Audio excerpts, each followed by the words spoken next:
Hello, Tim from Fair Play Now on the 5th of November 2023.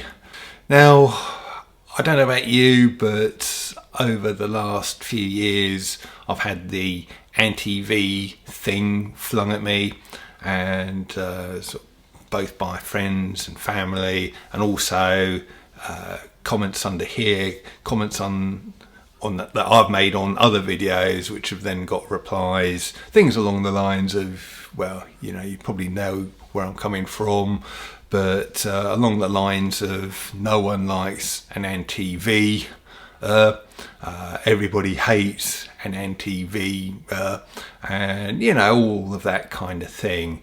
And I was just wondering why it kind of only applies to that particular kind of intervention. Why doesn't that same kind of hatred and vitriol apply to anything else?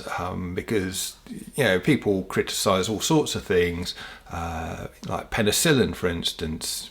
Penicillin has killed people, probably even aspirin has. But if I sort of came on here and started talking about that kind of thing, I doubt I'd get any vitriol at all. I probably wouldn't even get any censorship off of this particular platform either, would I?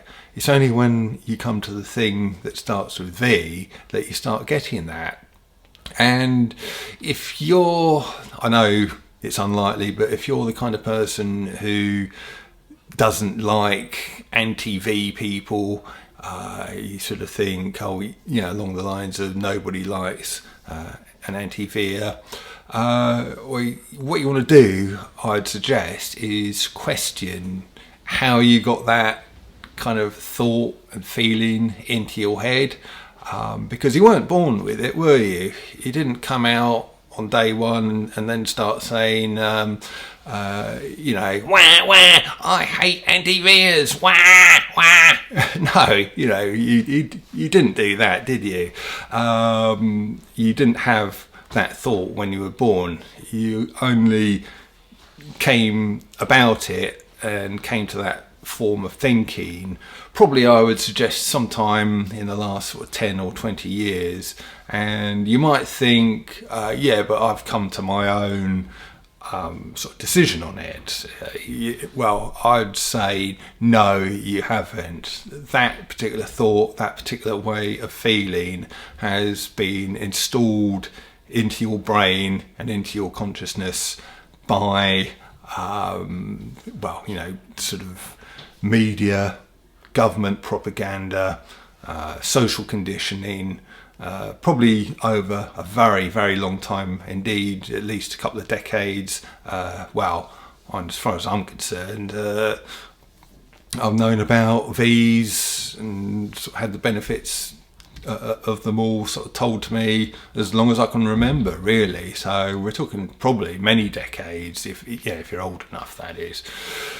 And it's got to the stage where people are now so pro the thing that they just can't tolerate any dissent against it.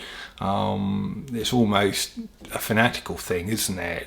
It has to be, hasn't it? The amount of feeling people have got when they kind of call the likes of me anti-V, they kind of just almost spit the word out, don't they? And that is a result, I would suggest, of a long period of conditioning over many, many years. And I think if we're going to go forward as a human race, we need to learn when we're being manipulated like this, when we're having these thoughts put into our heads, because those thoughts would have been put into your head by, like I say, things like the mainstream media and other influencers in society. And we all know that these entities are deeply corrupt, that they get paid by the kind of people and entities who actually make the things.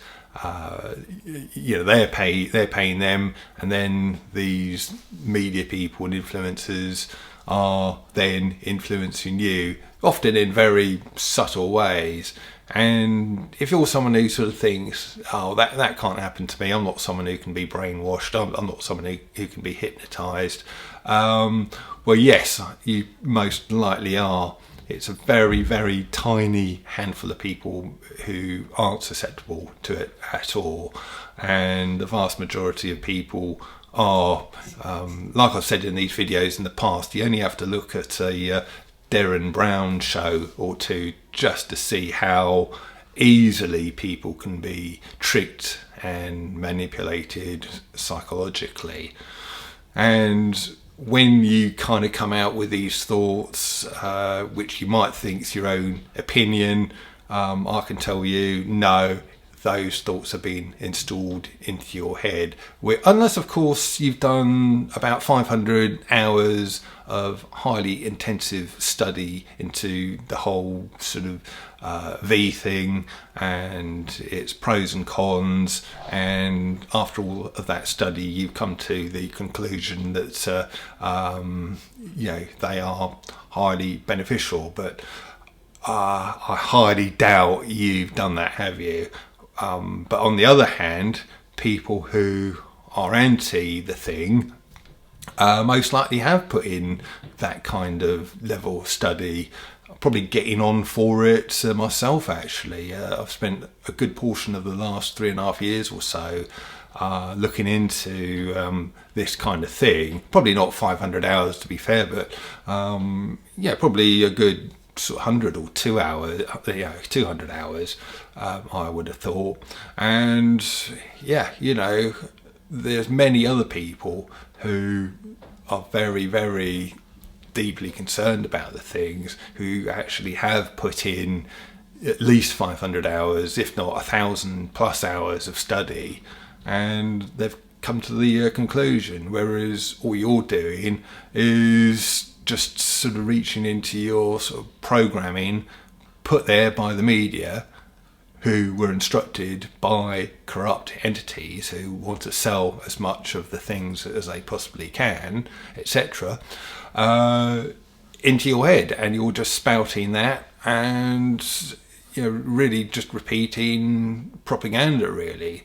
So that is what I'd say. And if anyone like that is watching this, I would just, next time you want to call someone anti-V, with that level of venom and vitriol, oh, you're an anti-V, kind of thing, well, just stop and think for a minute.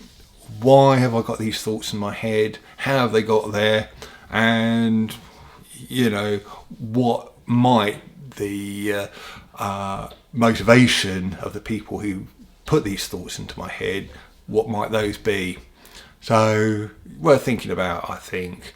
I'm sure sort of hardly anyone who kind of likes to call the likes of me the anti-V thing will think very much about this, but I think the fact that so many people can be manipulated and brainwashed so easily is a very dangerous thing in society. It really is. And I would like to see a book, actually, just maybe I could write it myself, who knows, but maybe not a book, just a pamphlet, almost like an instruction manual, all about how to recognise when you're being manipulated, conditioned, sort of brainwashed, anything like that. Just how to look out for the telltale signs, recognise that it can happen to you, recognise that it might happen to you and could well happen to you, and look out for the signs and how to counter it.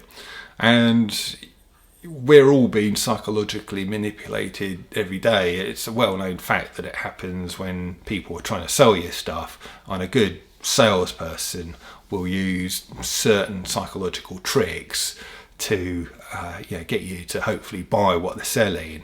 And then politicians use similar things, influencers of society and the media, etc. They all use the same kind of psychological trickery. But if we as a populace kind of learn to recognise this trickery and to call it out for what it is and how to counter it, I think that would make the world a much, much better place. Anyway, I'm sort of absolutely knackered actually. I spent the afternoon, or part of the afternoon, changing over the extract fan in the bathroom. Well, it's actually up in the loft. It's a duct fan, and I've got the old one out. The impeller blades, the things that spin around to create the suction, were almost completely seized. When you spin them with your fingers, they should spin freely, whereas this thing was just very hard to push around. So, sign of a shot motor. But got the new one up in there, connected up, wired in, and it's working like a good in. But I think I've earned a nice beer, which I'm going to be cracking open as soon as I finish and edit this video. So, going to leave it there. Back soon. Tim from Fair Play Now. Thanks for watching.